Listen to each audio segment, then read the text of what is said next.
예수님은 부활하셨습니다.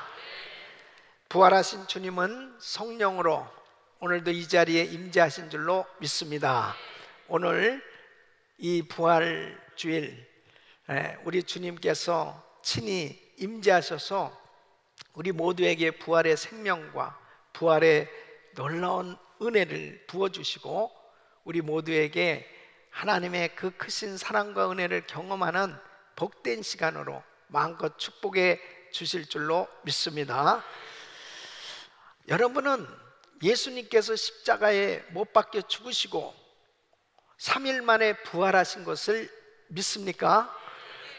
예수님은 부활하셨습니다. 역사적으로 보면 많은 사람들이 예수님께서 부활하셨다고 하는 이 사실을 부인하려고 그렇게 애를 썼던 것을 볼 수 있습니다. 왜 그럴까요? 예수님이 죽으셨다, 예수님께서 죽으신 것은 믿어지는데 예수님께서 부활하셨다 하는 것은 잘 믿어지지 않기 때문입니다.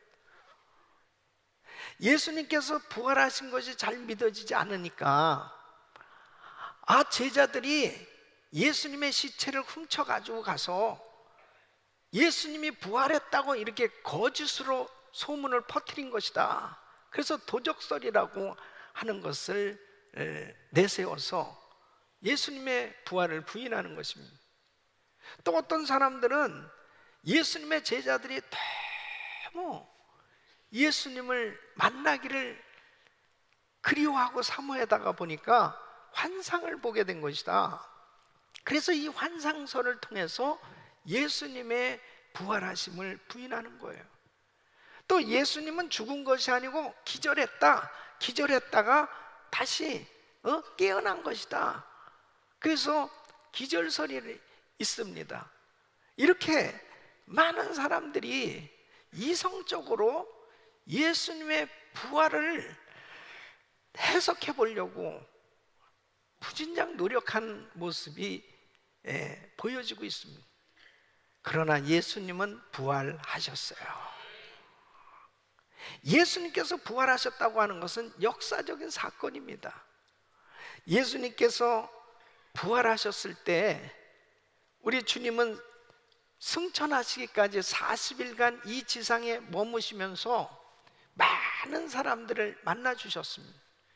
고린도전서 15장 5절로 8절에 보면은 이제 게바가 누구예요? 베드로에게 보여주셨습니다. 그 후에 12 제자에게 보여주시고 또 일시에 500여 형제에게 보여주셨다고 그랬습니다. 그리고는 또 야고보에게도 7절 보면 야고보에게도 보여주시고 그 후에 모든 사도에게와 이제 사도 바울도 부활하신 주님을 만났다고 그렇게 증거하고 있습니다. 여러분, 예수님은 부활하셨어요. 자, 그러면 정말 우리 부활하신 예수님의 몸은 어떠하셨을까 하는 거죠. 궁금하잖아요. 예수님이 어떤 모습으로 부활하셨을까? 첫째는 살과 뼈가 있었습니다. 예수님은 영으로 부활하신 것이 아니고 육체로 부활하신 거예요. 그래서 누가복음 24장 38절 39절 보면 예수께서 가라사대 어찌하여 두려워하며 어찌하여 마음에 의심이 일어나느냐? 내 손과 발을 보고 나인 줄 알라. 또 나를 만져보라. 영은 살과 뼈가 없으되 너희 보는 바와 같이 나는 있느니라. 그랬습니다. 여러분, 제자들이 예수님 십자가에 못 박혀 돌아가시고 난 다음에 그들이 이 유대인들을 두려워해서 문을 걸어 잠그고 그들이 모여 있었습니다. 그때 예수님이 나타나셨을 때 얼마나 그들이 무서웠겠습니까? 이 유령이 아닌가? 이런 생각으로 놀랐는데 주님께서 놀라지 말라는 거죠. 너희들이 보는 바와 같이 나는 살과 뼈가 있다, 이렇게 말씀하시는 거예요. 예수님의 제자들이 얼마나 감격스럽겠습니까? 근데 그 자리에 도마가 없었어요. 이 도마에게 야, 부활하신 예수님을 만났다고 그러니까 이 도마가 또 의심하는 거예요. 내가 정말 예수님의 그 못자국 난 손, 그 만져보기 전에는, 그 창받은 옆구리 그곳에 손을 넣어보기 전에는 나 절대로 믿을 수 없다고 그랬습니다. 그 도마에게 부활하신 주님께서 나타나셨습니다.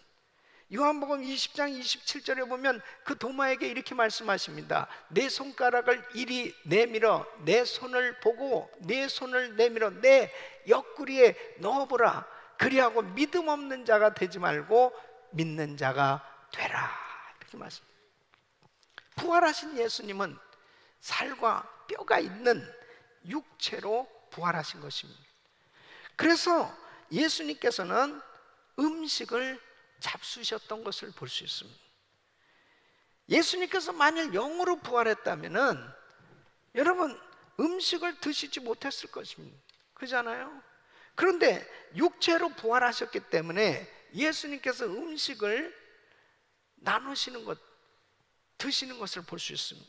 누가복음 24장 41절로 43절에 보면 저희가 너무 기쁨으로 오히려 믿지 못하고 기이 여길 때에 이르시되 여기 무슨 먹을 것이 있느냐 하시니 이에 구운 생선 한 토막을 들이매 받으사 그 앞에서 잡수시더라 그랬습니다.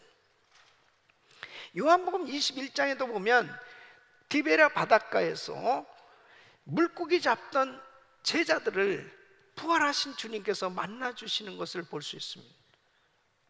근데 예수님께서 조반을 준비하시는 거예요.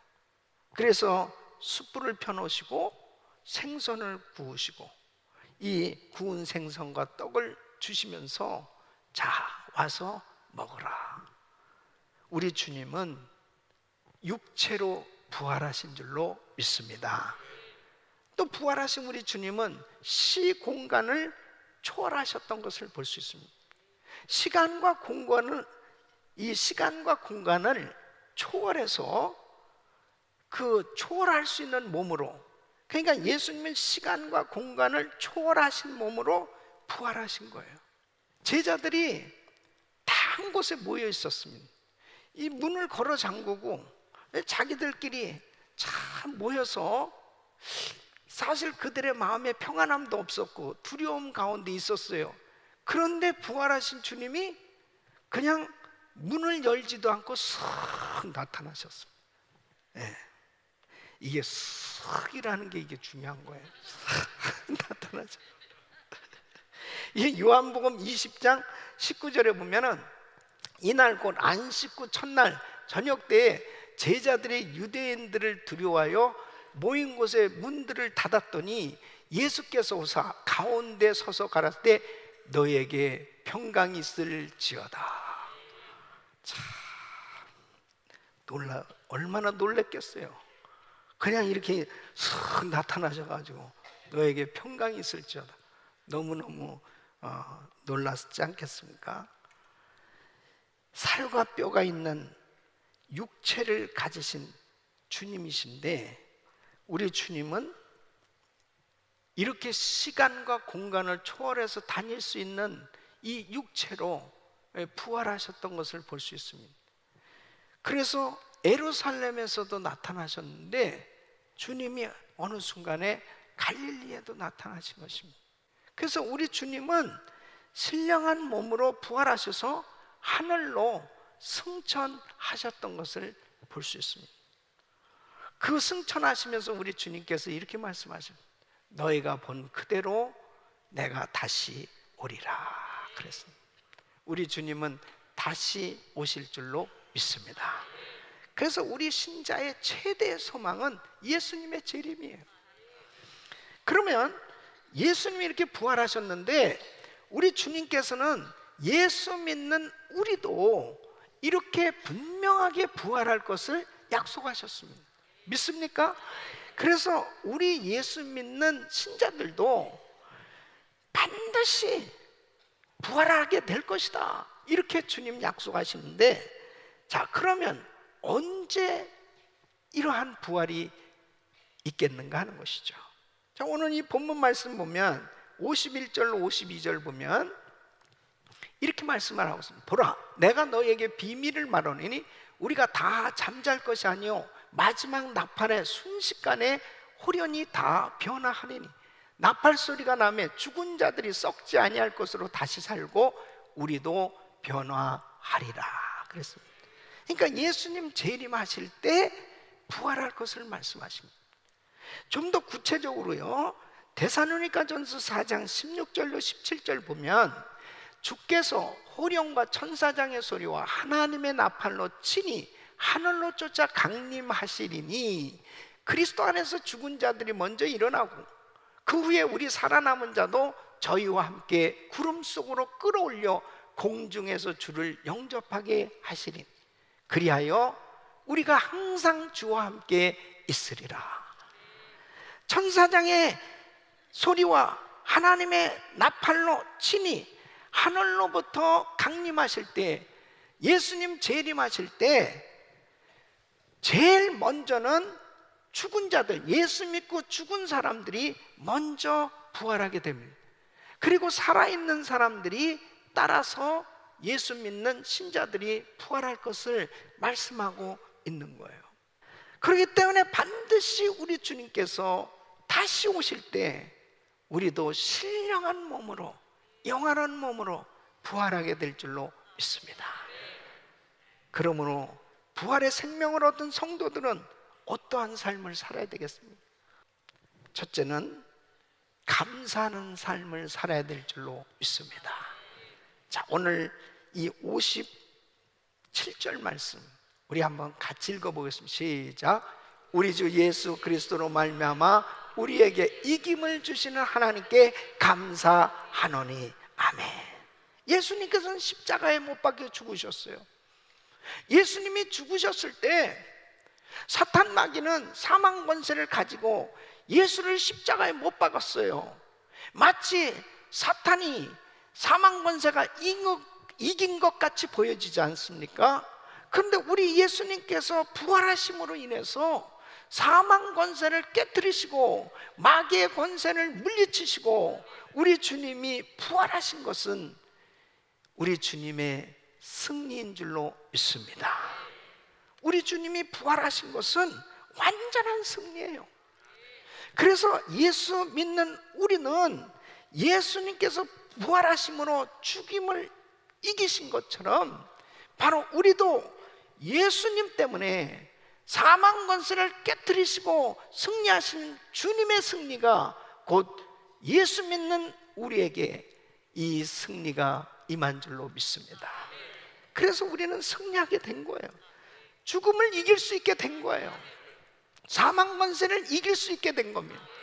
이 세상에 어떤 수준도요 사망을 넘어서진 못합니다.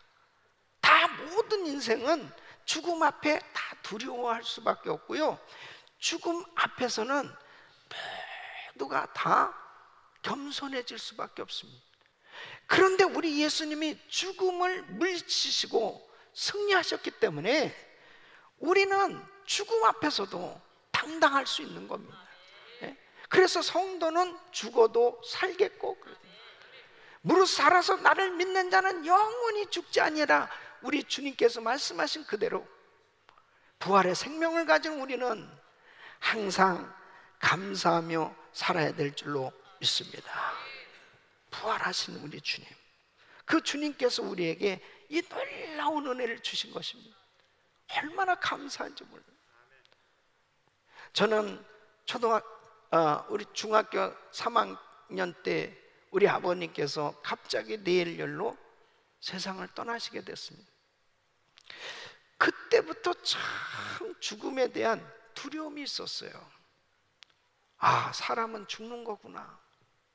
가장 가까운 아버지가 세상을 떠나니까, 그것도 갑자기 건강하셨던 분이 갑자기 세상을 떠나니까 죽음이라는 것이 남에게만 있는 것이 아니고, 우리 집안에도 이렇게 죽음이 있구나. 근데 저는 참 우리 할머니의 사랑을 많이 받았거든요. 그 다음에 할머니가 세상을 떠났습니다. 그러니까 더 죽음에 대해서 죽음이 남의 얘기가 아니구나, 너무나 현실로 이렇게 와닿았어요. 그러면서 점점 장성하게 성장해 가면서도요, 항상 한편으로는 죽음에 대한 두려움 같은 게 있었어요. 그런데 예수를 믿고 난 다음에 이 죽음에 대한 두려움이 사라졌어요. 죽어도 살겠고. 예수 믿는 성도는 영원히 사는 걸 믿으셔야 돼요. 죽음이라고 하는 것은 영과 육의 분리예요. 그래서 이 육체는 이 땅에 매장되지만 이 구원받은 영은 하늘나라 천국으로 그냥 이어지는 거예요. 믿습니까? 사망 권세를 이기시고 부활하신 주님은 우리에게 진정한 승리를 주신 줄로 믿습니다. 두 번째는 견고하며 흔들리지 말며 그랬습니다. 자, 58절 우리 한번 같이 읽어보겠습니다. 시작. 그러므로 내 사랑하는 형제들아 견고하며 흔들리지 말며 그랬습니다.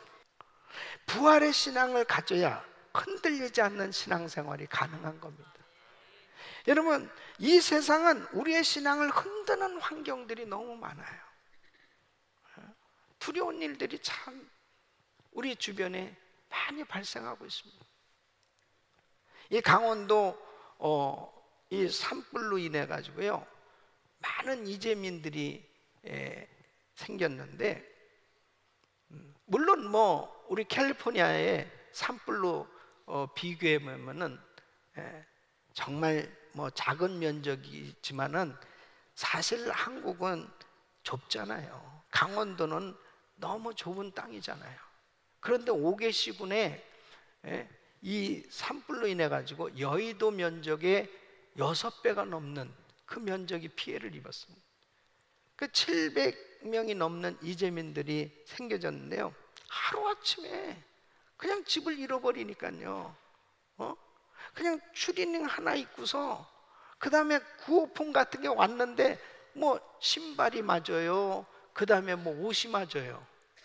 그러니까 막 구호품은 산더미처럼 쌓여졌는데 막상 와서 자기한테 와서 보면 이게 입을 것도 없고 신을 것도 없고, 그 다음에 성금은 많이 모여졌다고 그러는데 실제로 뭘 어떻게 다시 복구하려고 하는 것은 하나도 어떻게 없는 거예요.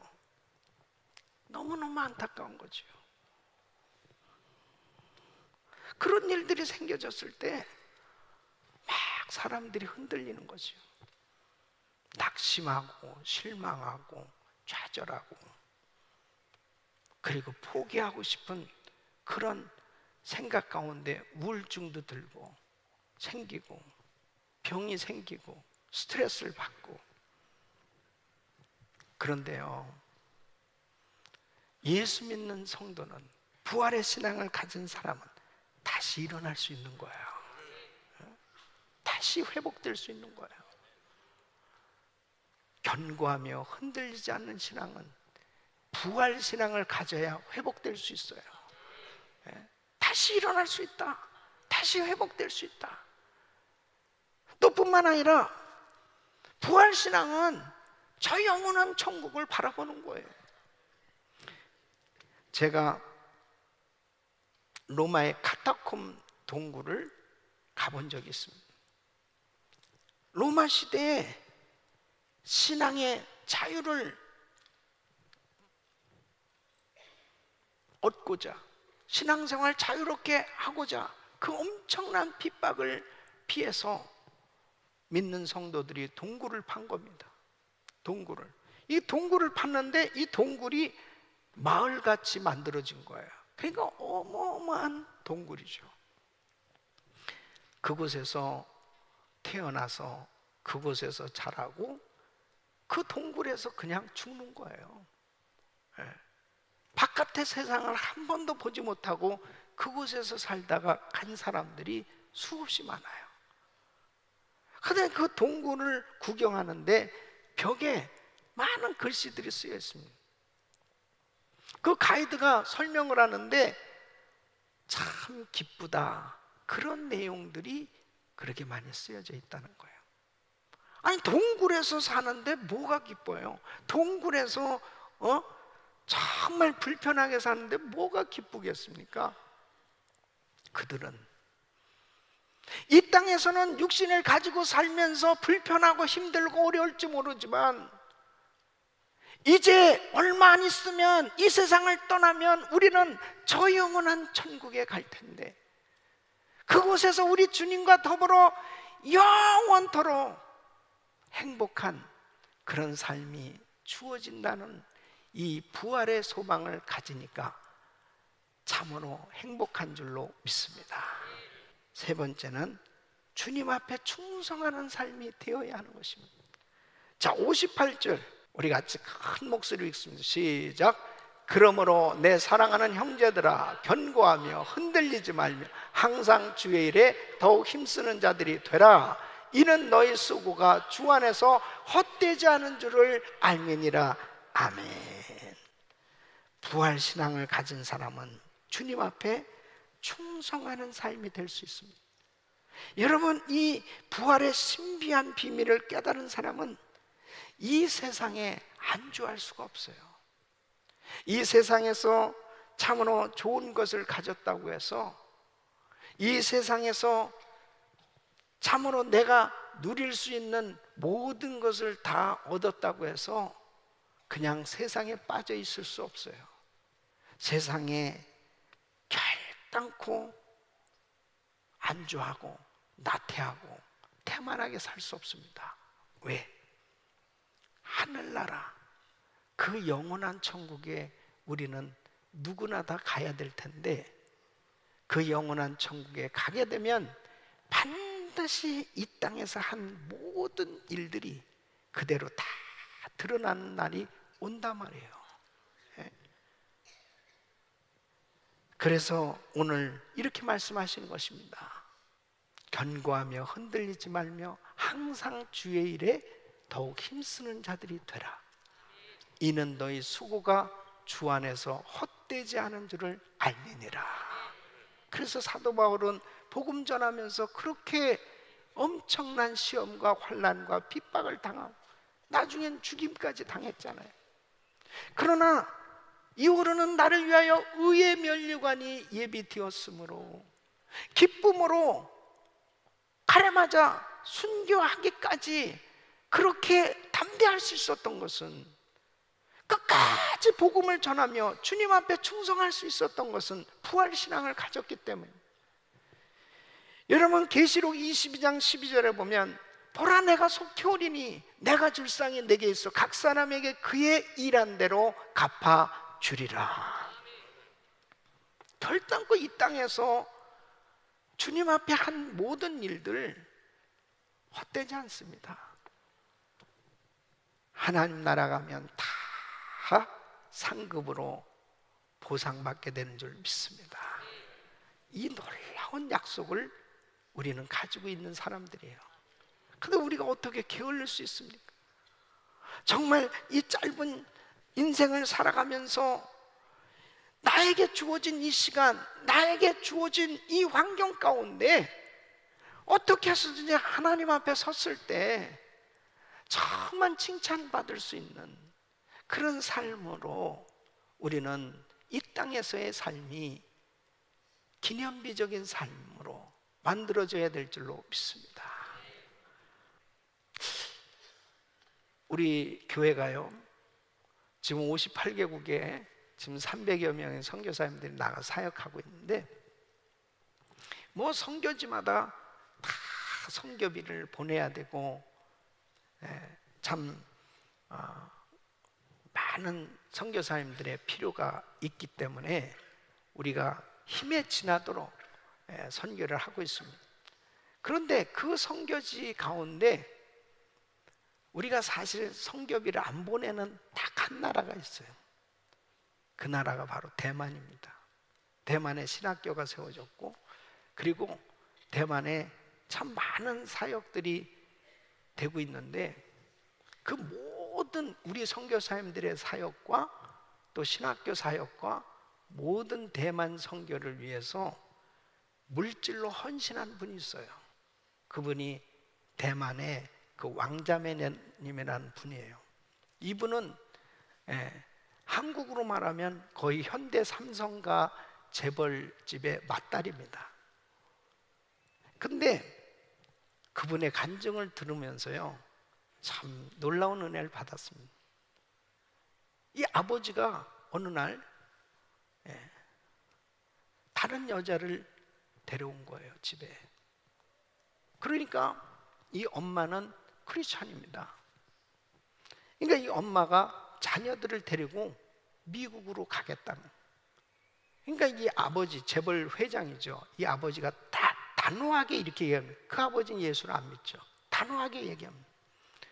너 만일 떠나면 너희 자녀들 다 상속 한 푼도 없다. 일전도 도와주지 않는다 그러죠.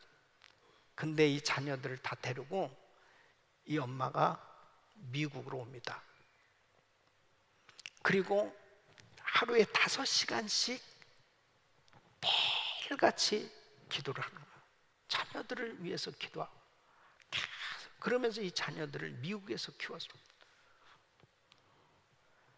그 엄마가 세상을 떠나게 되었을 때 장례식이 열렸습니다. 대만 전직 총통들, 대기업의 총수들, 이런 사람들 해서 약 1000여 명이 장례식에 온 거예요. 이 장례식이 부흥회 같이 열려졌습니다. 이 자녀들 한 사람 한 사람이 다 나와서 자기 어머니에 대한 간증을 하는 거예요. 우리 어머니가 얼마나 위대했는가, 우리 어머니가 얼마나 우리를 위해서 기도했는가. 그러면서 복음을 전하기 시작합니다. 그리고 1000여 명 온 분들에게 전부 이 가죽 성경을, 대부분이 다 불신자들이죠. 가죽 성경을 한 권씩 다 선물로 증정을 합니다. 그 사람들이 뭐 대통령이든 뭐 재벌 총수든 장례식에 와서는 사실 다 겸손한 거 아니에요. 그냥 뭐 거기 뭐 왜 복음 전하냐고 그럴 수도 없는 거 아니에요. 지금 그 자녀들이 지금 다 하고 있는 겁니다. 이 자녀들이 선교회를 구성하고 다 큰 기업을 하는 자녀들로 성공했어요. 다 모아서 엄청난 선교를 하고 있는 거예요. 지난번에 그 왕자매님 만났을 때 내가 너무 감사하다고 그랬어요. 우리 원로 목사님 신장 이식 수술도 사실 그 대만에서 그 병원에서 다 해줬습니다. 그래서 참 너무 감사하다. 그래서 우리 원로 목사님이 마음껏 세계 다니면서 이렇게 사역하고 있고, 그리고 우리 선교사님들 다 이렇게 여기서 지원해줘서 마음껏 사역하게 돼서 감사하다고. 그러니까 이분이요, 코가 땅에 닿도록 패스터 한, 우리가 감사하죠. 우리가 감사하죠. 우리가 은혜교회를 만나서 이렇게 선교하게 됐고, 우리가 은혜교회 때문에 이렇게 대만이 복을 받아서 대만의 복음화율이 이렇게 올라가고 있으니 우리가 감사하죠. 그러면서 정말 감사하다고 그렇게 이야기를 하는 거예요. 사랑하는 성도 여러분, 이것이 부활신앙인 줄로 믿습니다. 우리의 삶의 어떠한 형편, 어떠한 환경 가운데서도 결단코 환경 바라보지 않고 흔들리지 않고, 주님, 우리 주님께서 십자가에 못 박혀 죽으시고 부활하심으로 우리에게 이 놀라운 생명을 주신 우리 주님의 이 은혜는 영원토록 우리와 함께 하시며, 그리고 우리가 힘들고 어려울 때도 주님은 우리 곁을 떠나시는 것이 아니고 성령으로 우리와 함께 하시면서 세상 끝날까지 함께 하시면서 우리를 위로해 주시고 회복시켜 주시고, 그리고 영원한 천국으로 인도하신 줄로 믿습니다. 부활주일 아침, 부활하신 주님, 그 주님의 그 놀라우신 은혜를, 그 생명을 받은 우리는 이 부활의 복음을 땅끝까지 증거하면서 이 땅에 사는 동안 기념비적인 삶으로 주님 앞에 서는 그날 잘했다 칭찬받을 수 있는 그런 복된 삶으로 하나님 앞에 드려질 수 있기를 예수 이름으로 축원합니다.